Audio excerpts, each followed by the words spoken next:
To my YouTube channel. कल हमने cement के बारे में जो पढ़ा था, आज हम उसके आगे से स्टार्ट करेंगे। तो आज हमें टेस्टिंग ऑफ सीमेंट और उसके फिजिकल सिग्निफिकेंस के बारे में पढ़ना था। तो हम चलिए शुरू करते हैं। तो सबसे पहले बात हम टेस्टिंग करते हैं सीमेंट की। तो सीमेंट की हम टेस्टिंग क्यों करते हैं? उसकी परफॉर्मेंस जानने के लिए, to know the performance of the cement when we use in our engineering purposes. ठीक है। तो सीमेंट के दो टाइप के टेस्ट होते हैं। पहला होता है फील्ड टेस्ट, जिसे हम इन सीटू टेस्ट भी कहते हैं, और दूसरा होता है हमारा लेबोरेटरी टेस्ट। ठीक है, राइट। तो हम सबसे पहले पढ़ेंगे फील्ड टेस्ट को। फील्ड टेस्ट में सबसे पहले जो होता है हमारा, वो फिजिकल प्रॉपर्टी टेस्ट होता है। ठीक है। तो फिजिकल प्रॉपर्टी टेस्ट में देखिए बहुत सारे ऐसे टेस्ट हैं जो जनरली हम फील्ड पे करते हैं, या आप कहीं भी पोस्टिंग होगी आपकी, तो आप साइट पे जाके तुरंत ही बैग, सीमेंट के बैग से आप चेक कर सकते हैं इन कैरेक्टरिस्टिक्स को। ठीक है। सबसे पहली चीज़ क्या होती है कि should be uniform in grey colour. Cement का कलर कैसा होता है? डार्क ग्रेइश कलर होता है या ग्रीनिश ग्रे कलर होता है। तो जो फ्रेश सीमेंट होती है उसका ग्रीनिश ग्रे कलर होता है।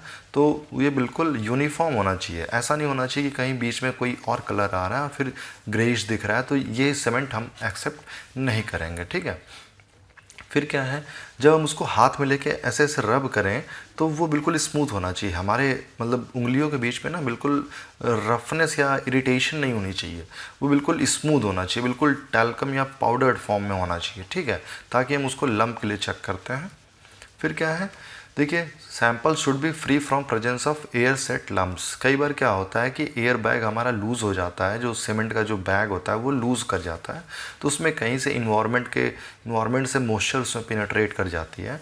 तो जैसे ही मॉइस्चर के पास सीमेंट मिलेगा तो दोनों क्या हो करें, आपस में रिएक्ट कर जाएंगे और सीमेंट वहीं पर सेट हो जाएगी। तो जब भी ऐसा होता है तो सीमेंट के बैग के अंदर ही लम्प्स बन जाते हैं। लम्प्स मतलब क्या? छोटे छोटे बॉल्स टाइप के या फिर बिल्कुल अनयूनिफॉर्म शेप के वो बन जाते हैं लम्प्स, सीमेंट बैग के अंदर ही सेट हो जाती है। तो वो भी नहीं होना चाहिए। ठीक है। And this is due to absorption of moisture from atmosphere, right.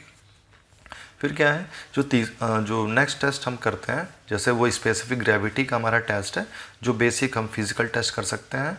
तो हमें क्या करना है, हमें थोड़ा सा पानी लेना है, चाहे आप एक मग में ले लीजिए, चाहे एक बकेट में पानी लीजिए, और लगभग एक मुट्ठी सीमेंट निकाल के, मतलब 1 handful of cement you should throw in it. ठीक है, मतलब आपको पानी में फेंकना है। तो वो क्या करना चाहिए, ना तो वो पानी पे बिल्कुल फ्लोट करना चाहिए और ना ही वो तुरंत पानी में सेटल करना चाहिए। तो क्या होना चाहिए, वो थोड़ा देर पानी में फ्लोट करना चाहिए और उसके बाद सिंक करना चाहिए। ठीक है, ये इंपॉर्टेंट है। यानी हमारे फेंकते ही वो पानी में डूब नहीं आनी चाहिए। इससे ये पता चलता है कि सीमेंट अभी सेट नहीं हुई है, और पानी में बिल्कुल फ्लोट नहीं करना चाहिए। इससे ये पता चलता है कि उसकी स्पेसिफिक ग्रेविटी पानी से कम हो जाएगी अगर वो फ्लोट करेगी तो। ठीक है, तो हमें पता है सीमेंट की स्पेसिफिक ग्रेविटी कितनी होती है, 3.15 होती है। तो ये पानी से लगभग 3 गुना हैवी होता है। पानी की स्पेसिफिक ग्रेविटी कितनी होती है, 1 ग्राम पर सीसी होती है। ठीक है, राइट। तो इसलिए ये पानी से 3 गुना भारी है, तो इसलिए इसको पानी में डूब जाना चाहिए, है ना।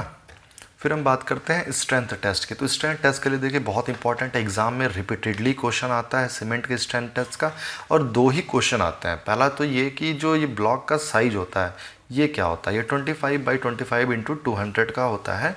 ठीक है, और इसको क्या करते हैं, जब हम कास्ट करते हैं तो कास्ट करने के बाद इसको अगले 7 दिन तक हम इसकी क्यूरिंग करते हैं। तो क्यूरिंग कैसे करते हैं, इसको पानी में इमर्स कर देते हैं। ठीक है, कितने दिन के लिए, 7 दिन के लिए। ठीक, फिर हम क्या करते हैं, इसको ब्लॉक को सपोर्ट के ऊपर रख के, और मतलब जिस पे हमें टेस्ट करना है हम उसके ऊपर रखते हैं, और कितने न्यूटन का लोड लगाते हैं ये बहुत इंपॉर्टेंट है। तो 340 न्यूटन का हम लोड लगाते हैं। ठीक है, ये क्वेश्चन आता है एग्जाम में कि कितनी लोडिंग लगाते हैं, तो 340 न्यूटन का हम उस पर लोड प्लेस करते हैं। मैं आपको डायग्राम दिखाता हूँ कैसे वो प्लेसिंग होती है। ये देखिए, ये ब्लॉक होता है हमारा 25, ये देखिए 25x25 का देखिए ये क्रॉस सेक्शन है, और ये 200 मीटर का ये पूरा इसका स्पेसिमेन लेंथ है। ठीक है, फिर इसको हम जो सपोर्ट्स होते हैं उनके बीच में रखते हैं, 150 mm की दूरी पे होता है ये स्पेसिमेन, और उस पर 340 न्यूटन का हम लोड लगाते हैं। तो जिस पे ये क्रैक करता है उसी को हम उसका स्ट्रेंथ टेस्ट निकालते हैं। ठीक है, उसके हम उसकी स्ट्रेंथ निकाल लेते हैं। फिर हम बात करते हैं लेबोरेटरी टेस्ट की। लेबोरेटरी टेस्ट में सबसे पहले जो होता है वो फाइनेस टेस्ट होता है। तो फाइनेस टेस्ट हम कैसे करते हैं, देखिए फाइनेस टेस्ट किस चीज़ का टेस्ट है, फाइनेस का मतलब कितना वो फाइन है, कितना फाइन ग्राइंडेड है, पाउडर्ड है, अगर वो फाइन नहीं ग्राइंडेड रहेगा तो वो अच्छे से उसका हाइड्रेशन नहीं हो पाएगा, है ना। तो उसका जो हाइड्रेशन नहीं हो पाएगा तो रेट ऑफ हाइड्रेशन इफेक्ट करेगा। जब रेट ऑफ हाइड्रेशन इफेक्ट होगा तो उसकी स्ट्रेंथ भी इफेक्ट हो जाएगी, है ना। क्योंकि देखिए इवोल्यूशन ऑफ हीट और रेट ऑफ हाइड्रेशन और स्ट्रेंथ ये सभी आपस में इंटरकनेक्टेड है। तो अगर फाइननेस में ज़रा सा भी कमी रहेगी तो ऑब्वियसली उसकी स्ट्रेंथ में कमी होगी, है ना। तो हमें ध्यान देना है कि उसकी फाइननेस रहे। तो इसको हम कैसे टेस्ट करते हैं, देखिए ये सीप टेस्ट करते हैं। आइए सीप नंबर 9, ये याद रहे, ये क्वेश्चन आता है सबसे ऊपर कौन सी होती है, आइए सीप 9 नंबर सीप नंबर 9 होती है। लेकिन ये टेस्ट जो है ये ओल्ड हो चुका है, अब ये जनरली नहीं किया जाता है, ठीक है। अब हम क्या करते हैं, हम इसकी जगह करते हैं, देखिए इसमें लिखा है ना सीप टेस्ट इज ऑब्सोलीट नाउ, मतलब अब नहीं करते हैं इसको। अब हम करते हैं एयर परमेबिलिटी टेस्ट। इसको हम किस एपरेटस से करते हैं, ब्लेंस एयर परमेबिलिटी टेस्ट, मतलब ब्लेंस का एयर परमेबिलिटी टेस्ट एपरेटस होता है, हम उससे करते हैं। हम क्या करते हैं, इसमें सीमेंट को डाल के फूंकते हैं और जितनी सीमेंट पास करती है तो हम देखते हैं कितने पर यूनिट सरफेस एरिया से सीमेंट गुजरी है, ठीक है। तो हम उसको नोट डाउन करते हैं सेंटीमीटर स्क्वायर पर ग्राम के बेसिस पे, है ना, कि जितना हमने सीमेंट डाला उतने कितना सेंटीमीटर एरिया कवर किया है, तो उसके हिसाब से उसका स्पेसिफिक सरफेस एरिया निकल जाता है। और ओपीसी के लिए जो वैल्यू है ये 2250 से कम नहीं होनी चाहिए, वेरी इंपॉर्टेंट। ओपीसी का बराबर स्पेसिफिक सरफेस एरिया पूछता है कि कितना होना चाहिए, तो 2250 सेंटीमीटर स्क्वायर पर ग्राम, इससे कम नहीं होना चाहिए, ये मिनिमम होता है, ठीक है। ठीक है, फिर जो दूसरा टेस्ट करते हैं लेबोरेटरी का, देखिए कंसिस्टेंसी टेस्ट है। कंसिस्टेंसी टेस्ट क्या है कि कंसिस्टेंसी टेस्ट हम करते किस लिए हैं, हमें तो ये समझना है कि कंसिस्टेंसी का मतलब हम करते क्यों हैं। कंसिस्टेंसी हमें करनी पड़ती क्योंकि जब हमें सीमेंट की पहले इनिशियल सेटिंग टाइम और फाइनल सेटिंग टाइम हमें निकालनी होती है, तो उसके लिए हम कैसे रेफ़र करेंगे कि ये जो पेस्ट हमने बनाया है जिसका हमें इनिशियल सेटिंग टाइम निकालना है, ये एक स्टैंडर्ड पेस्ट है। तो उसके लिए क्या करना पड़ता है कि हम सीमेंट की पहले एक स्टैंडर्ड कंसिस्टेंसी बनाते हैं कि कितना परसेंट पानी डालने पे सीमेंट जो है स्टैंडर्ड कंसिस्टेंट बन जाता है। फिर उसके बेसिस पे हम इनिशियल सेटिंग टाइम और फाइनल सेटिंग टाइम हम उसकी निकालते हैं, ठीक है। तो स्टैंडर्ड कंसिस्टेंसी क्या होती है, देखिए एक apparatus होता है जिसे हम विकेट प्लंजर कहते हैं, है ना, विकेट प्लंजर कहते हैं, विकेट। तो standard consistency is defined as the consistency of the cement paste that permits the wickets plunger of dia 10 mm and height 50 mm to penetrate into the mold up to the depth of 33 to 35 mm from top, ठीक है। मतलब क्या है, मैं आपको दिखाता हूँ, देखिए ये क्या है, ये हमारा विकेट का प्लंजर है, ठीक है। ये हमारा एक सैंपल है, ये हमारा सैंपल है, इसका देखिए हाइट 40 mm है और डाया कितना है, इसका जस्ट ट्वाइस है, 80 mm का है। तो ये जो प्लंजर है ना, इसका डाया कितना है, 10 mm का, इसका डाया कितना है, 10 mm का, और इसकी हाइट कितनी है, ये हाइट जो है ना, ये जो हाइट है ये 50 mm है, ठीक है। तो ये 50 mm की हाइट है। अब क्या करना है कि इसको इसमें पिनेट्रेट करना है, ठीक है। तो जब ये फ्रीली पिनेट्रेट होगा तो ये जो टोटल डेप्थ होनी चाहिए ना, मतलब लगभग प्लंजर मान लीजिए यहाँ तक गया, तो ये जो टोटल डेप्थ होगी टॉप से लेके यहाँ तक, ये 33 से 35 mm होनी चाहिए, ठीक है। तो जब इतनी पेनिट्रेशन जिस वाटर कंटेंट पे होगा उसी को हम स्टैंडर्ड कंसिस्टेंसी बोलते हैं, ठीक है। और क्या करते हैं, देखिए ये जो टेस्ट होता है इसको 27 ± 2 डिग्री सेंटीग्रेड पे हम परफॉर्म करते हैं। ये लगभग हमारा रूम टेम्परेचर होता है और relative humidity of 90 degree centigrade. मतलब क्या है कि ह्यूमिड एटमॉस्फेयर में करते हैं ताकि सीमेंट में कहीं से भी हाइड्रेशन की कमी ना रह जाए, ठीक है। तो हमें ये याद रखना चाहिए कि ये जो स्टैंडर्ड कंसिस्टेंसी होती, अगर हाँ देखिए एक चीज़ और है कि ये जो वो सैंपल था, वो सैंपल कितना था, ये 40 mm था, ठीक है, राइट। तो हमने ऊपर से कितना पेनिट्रेशन की बात करी, 33 से 35 mm। तो नीचे से कितना होना चाहिए, नीचे से 5 से 7 mm ही हो सकता है ना। तो अगर आपसे क्वेश्चन घुमा के ही पूछ सकता है कि टॉप से कितना पेनिट्रेशन पॉसिबल है, तो 33 से mm। और बॉटम से कितना पिनेट्रेशन पॉसिबल है, अगर हम बॉटम से मेज़र करें तो बॉटम से प्लंजर कितना ऊपर होना चाहिए, 5 से 7 mm। तो ये हमें याद होना चाहिए, ठीक है। फिर क्या है देखिए, बाकी इसमें और कोई चीज़ इंपॉर्टेंट नहीं है। फिर जब ये हमें स्टैंडर्ड कंसिस्टेंसी मिल जाता है तो उसको हम पी परसेंटेज बोल देते हैं कि कितना परसेंटेज पानी हमें डालना है उसमें, ठीक है। तो जनरली क्या होता है, सैंपल में हम जो ट्रायल शुरू करते हैं वो 24% से शुरू करते हैं, ठीक है। हमने कल भी बात करी थी कि सीमेंट के फुल हाइड्रेशन के लिए कितने % वाटर की रिक्वायरमेंट होती है, तो कल ही हमने बात करी थी कि 23% जो होता है वो सीमेंट पेस्ट को फुली हाइड्रेट होने के लिए, और 15% जो पानी जो होता है वो वॉइड्स में जो फंस जाते हैं उनके लिए। तो देखिए जो 23% का आंकड़ा है उसी के पास से हम शुरू करते हैं 24% से, और फिर जैसे जैसे आगे बढ़ते जाते हैं तो हमें एक स्टैंडर्ड कंसिस्टेंसी का परसेंटेज मिल जाता है ना।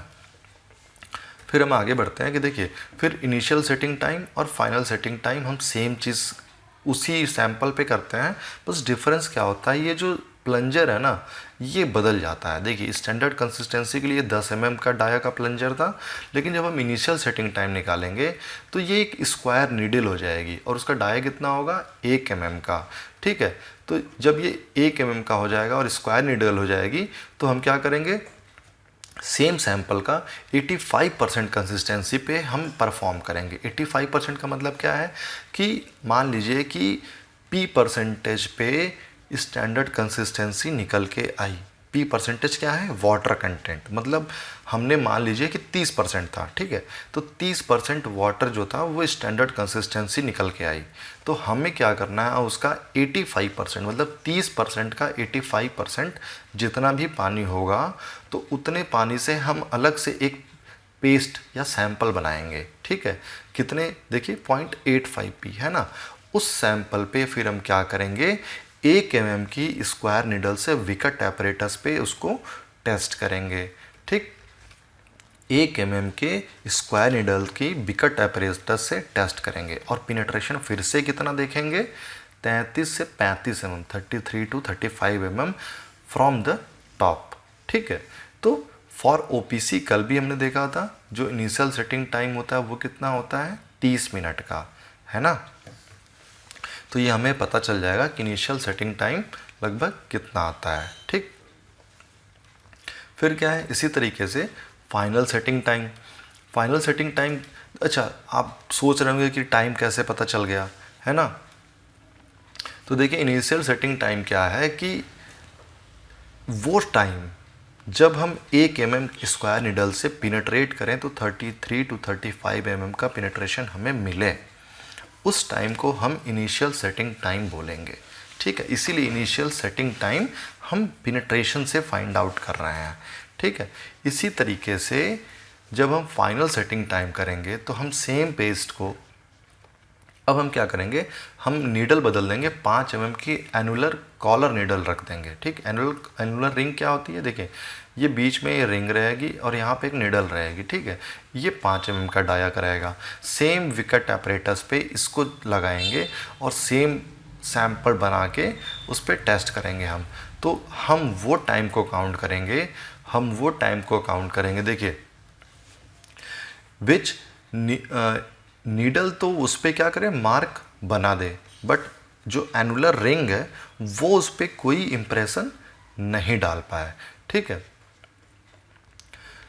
तो ये समझ में आया आपको कि इनिशियल सेटिंग टाइम के लिए हमने क्या करना है, हमने 1 mm की स्क्वायर नीडल लेनी है, उसको पेनिट्रेट करना है 33 to 35 mm, जिस समय जितने वाटर कंटेंट पे वो हो जाएगा 85% आप स्टैंडर्ड कंसिस्टेंसी वाटर कंटेंट पे हमें टेस्ट करना है, तो उस समय को हम क्या बोलेंगे, इनिशियल सेटिंग टाइम।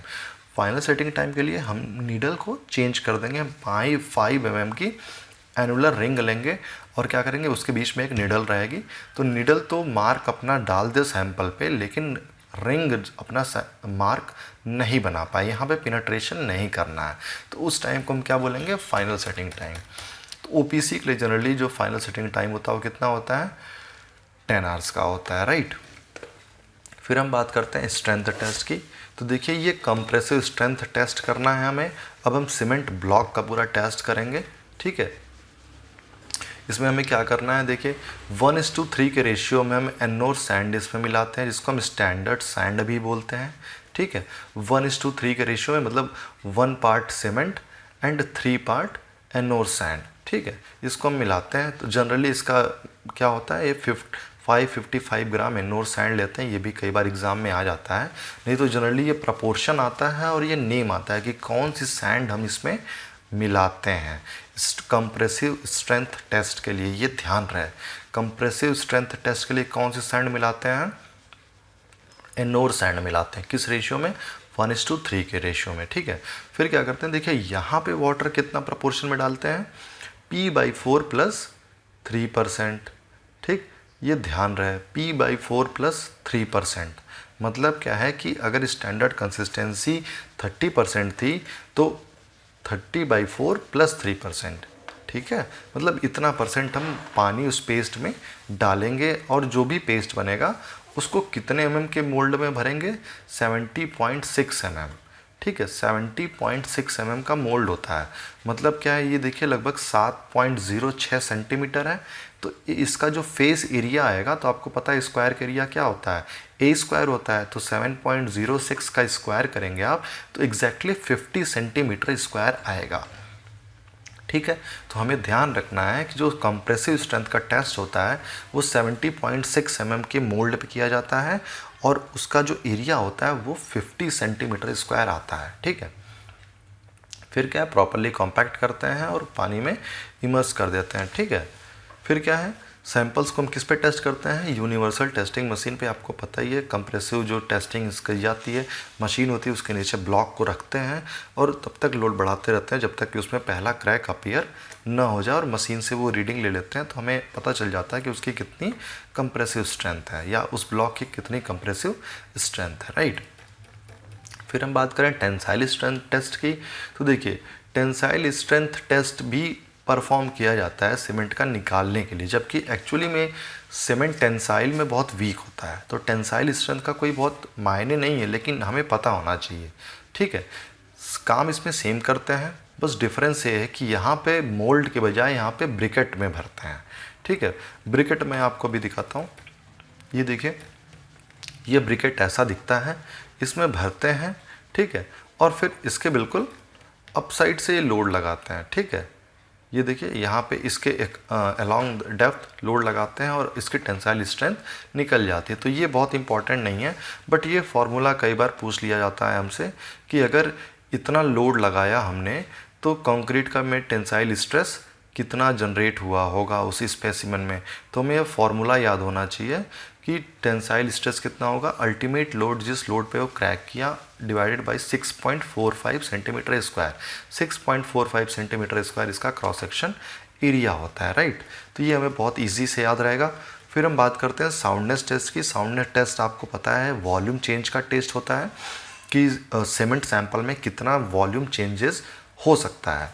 ठीक है, तो देखिए वॉल्यूम चेंजेस के लिए 3 चीज़ें, मतलब बेसिकली 2 चीज़ें इंपॉर्टेंट हैं। पहला होता है लाइम, दूसरा होता है मैग्नीशिया, और जो तीसरा कंपोनेंट है वो है सल्फ़र का। हमने पढ़ा था, कल ही पढ़ा था कि सल्फ़र क्या करता है, वॉल्यूम चेंजेस देता है। उसके अलावा और क्या देता है, लाइम देता है। और दूसरी चीज़ हमने पढ़ी थी मैग्नीशिया। आयरन के बाद जो हमने मैग्नीशिया पढ़ा था उसमें भी देखा था कि मैग्नीशिया भी अनसाउंडनेस देता है सीमेंट में। तो इसका मतलब जो सीमेंट होगा, सीमेंट में 3 चीज़ें अनसाउंडनेस देंगी, तो उन्हीं के लिए साउंडनेस टेस्ट हम कर सकते हैं, लाइम, मैग्नीशिया एंड सल्फर के लिए। ठीक है, तो ये एग्जाम में बहुत इंपॉर्टेंट है। क्वेश्चन आता है for which of the following soundness test is not done, ये ध्यान रहे। तो लाइम, मैग्नीशिया और सल्फर तीनों के लिए किया जाता है। कई बार लोग मिस कर देते हैं सल्फर को या फिर मैग्नीशिया को। लाइम सबको याद रहता है, बट मैग्नीशिया और सल्फर लोग मिस कर देते हैं। ठीक है, फिर क्या है, अनसाउंडनेस टेस्ट के लिए कौन सा एपरेटस है, ली चैटेलियर एपरेटस है। ली चैटेलियर एपरेटस है। ठीक है, इसमें क्या है, एक सिलेंडर होता है, स्प्लिट सिलेंडर होता है, उसको बिल्कुल हम चिमचे की तरफ पकड़ते हैं, बिल्कुल ऐसे सिलेंडर होता है। अब मैं रुकिए आपको दिखाता हूँ एक पेन से लेके। सपोज़ करिए कि ये सिलेंडर है, ये सिलेंडर है हमारा, और इसको हम ऐसे पकड़ते हैं ठीक है, इसमें भर के फिर इसको कितने परसेंटेज कंसिस्टेंसी पे, 78%। ठीक है, ये देखिए ये जो परसेंटेज मैं तब से बार बार बोल रहा हूँ, 85%, P/4 + 3%, 78%, ये सारे ही परसेंटेज बहुत इंपॉर्टेंट हैं। ये एग्ज़ाम में रेगुलर आते हैं कि कितने परसेंट कंसिस्टेंसी पे ये वाला टेस्ट किया जाता है। ठीक है, तो ये जो साउंडनेस टेस्ट होता है ये कितने पे होता है, 78% पे। ठीक है, फिर इसको हम क्या करते हैं, इसको हम डिप करते हैं, इसको हाइड्रेट करते हैं और फिर इसको पानी में इमर्स करके रखते हैं 24 आवर्स के लिए। जब ये बढ़िया से सेट हो जाता है फिर हम इसको, तो ये देख लेते हैं, सिलेंडर को क्या करते हैं पानी में से निकाल के इनके बीच की ये जो चिमटी है ना, इसके बीच की हम दूरी मेज़र कर लेते हैं। ये जो दूरी होती है इसको हम मेज़र कर लेते हैं। ठीक, फिर तो वो जो दूरी मेज़र कर लेते हैं फिर हम क्या करते हैं कि इसको रखते हैं पानी में और बॉयल करते हैं। तो जाहिर सी बात है जब बॉयल करेंगे तो उसका वॉल्यूम कुछ ना कुछ चेंज होगा, जो उसमें सीमेंट सैंपल है। तो जब उसका सीमेंट सैंपल का वॉल्यूम चेंजेस हो जाएगा तो उसको बॉयल करने के बाद हम उसको निकालेंगे।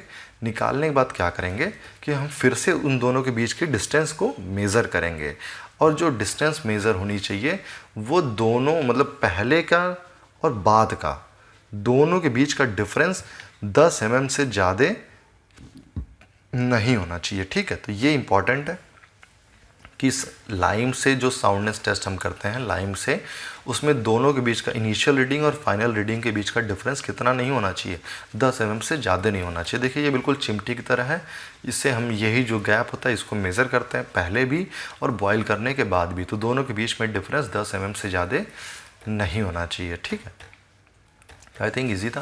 फिर देखिए वो जो ली चैटेलियर से जो हम टेस्ट करते हैं वो सिर्फ और सिर्फ लाइम का टेस्ट कर पाता है, लेकिन हमें पता है कि अनसाउंडनेस मैग्नीशिया से भी होती है। तो आजकल मॉडर्न जो एपरेटस है हम उससे टेस्ट करते हैं। तो ऑटोक्लेव टेस्ट नाम पूछा जाता है। ऑटोक्लेव किस टेस्ट से magnesia unsoundness due to magnesia भी हम पता कर सकते हैं, या बोथ लाइम एंड मैग्नीशिया। ठीक है, तो ऑटोक्लेव टेस्ट से हम लाइम और मैग्नीशिया दोनों के वजह से अनसाउंडनेस का हम पता लगा लेते हैं। ठीक है, तो ये क्या है, ये ऑटोक्लेव टेस्ट है। इसका ये देखिए इसका प्रोसीजर बहुत इंपॉर्टेंट नहीं है। ठीक है, बस हमें ये पता होना चाहिए कि इसमें जैसे क्या है, जैसे उसमें 10 mm का डिफरेंस हो रहा था, इसमें जो साइज में जो चेंज होना चाहिए 0.8% से ज़्यादा नहीं होना चाहिए। ठीक है, तो ये यहाँ तक ये जो था ये टेस्टिंग था। फिर हम आते हैं केमिकल कंपोजिशन पे। तो देखिए केमिकल कंपोजिशन हमने कल ही पढ़ा कि सीमेंट के कॉन्स्टिट्यूएंट होते हैं, लाइम होता है, सिलिका होता है, एल्यूमिना होता है, कैल्शियम सल्फेट होता है, आयरन होता है, मैग्नीशिया होता है, देन सल्फर होता है, देन अल्कली होता है। ठीक है, तो जब हमने ये बात करी तो उसमें देखिए क्या है, एक रेशियो होता है जो बहुत इंपॉर्टेंट है। ठीक है, बहुत ही इंपॉर्टेंट है, जिसको हम लाइम सैचुरेशन फैक्टर बोलते हैं। ये एग्ज़ाम में रिपीटेडली आता रहता है, ये हमें याद होना चाहिए। ये लाइम सैचुरेशन फैक्टर है क्या actually, ratio of alumina to ये जो लाइम सैचुरेशन फैक्टर है, देखिए ratio of lime to that of silica, alumina and iron oxide should not be less than 0.66 and should not be greater than 1.02। मतलब ये जो lime saturation factor है ये 0.66 से ज़्यादा नहीं होना चाहिए, 0.66 से कम नहीं होना चाहिए और 1.02 से ज़्यादा नहीं होना चाहिए। ठीक है, तो ये बहुत इंपॉर्टेंट है। ये देखिए इसका है, ये कई बार डायरेक्टली ये इक्वेशन ही एज इट इज़ एग्ज़ाम में आ जाती है, तो ये बहुत इंपॉर्टेंट है। फिर उसके साथ साथ एक चीज़ है, सीमेंट के साथ कई बार ये इग्निशन वैल्यू पूछते हैं हमसे। ये जनरली स्टेट के जूनियर इंजीनियर एग्ज़ाम में एक क्वेश्चन आ सकता है, या फिर MPPSC या APPSC जैसे स्टेट AE एग्ज़ाम में ये क्वेश्चन आते हैं। अदरवाइज़ स्टैंडर्ड एग्ज़ाम में ये क्वेश्चन नहीं आते हैं कि total loss on ignition should not be greater than 4%। अगर हम सीमेंट की इग्निशन करें, बर्निंग करते हैं, तो जो रेसिड्यू होता है वो 4% से ज़्यादा का नहीं होना चाहिए। ठीक है, ये ठीक है।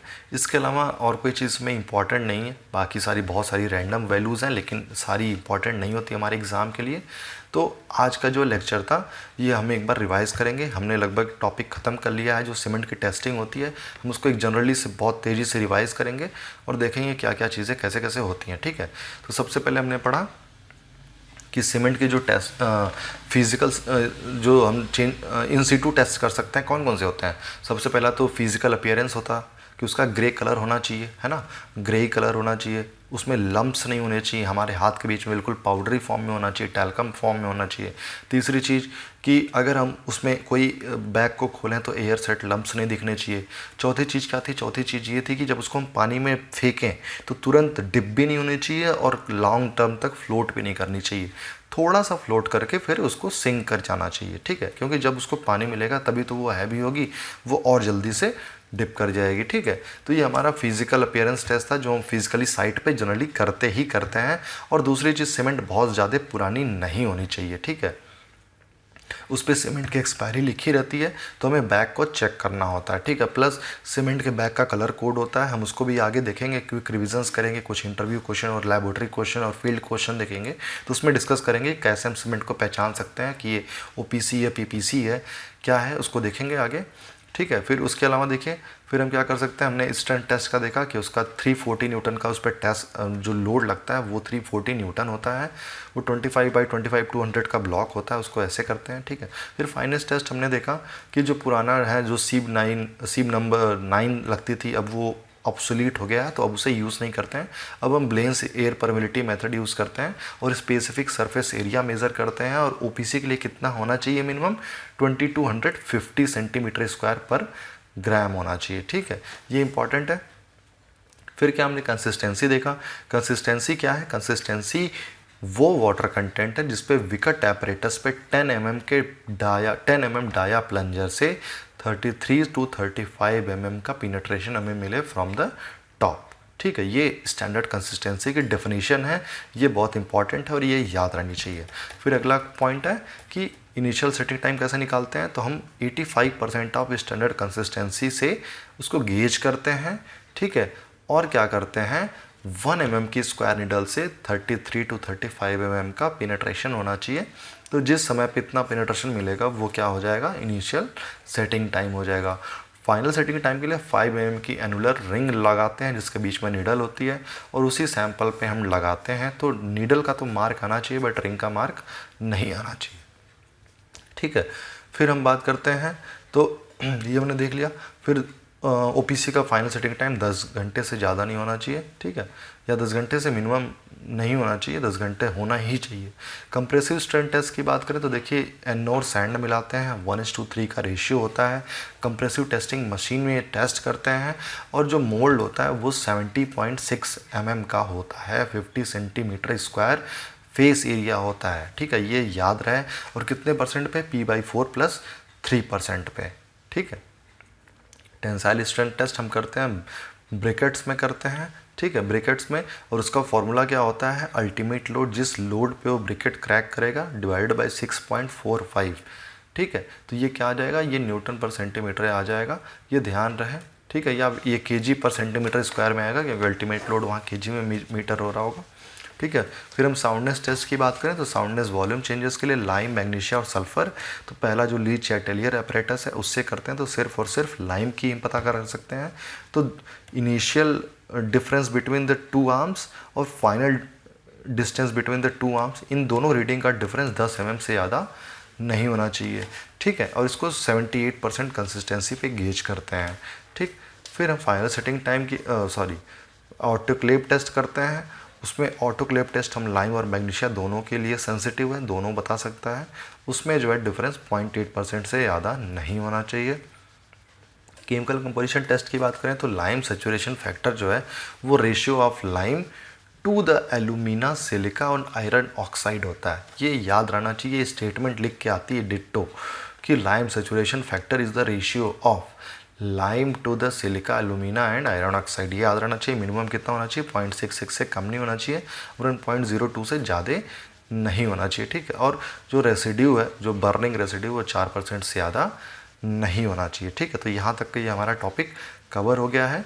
जो हमारा नेक्स्ट टॉपिक होगा वो हम उसमें special type of cements cover करेंगे, ठीक है। Special type of cements cover करने के बाद ये हमारा सीमेंट का टॉपिक ओवर हो जाएगा। उसके बाद फिर हम ब्रिक्स शुरू करेंगे, फिर आगे देखेंगे, ठीक है। तो आज के लिए इतना ही। Thank you so much.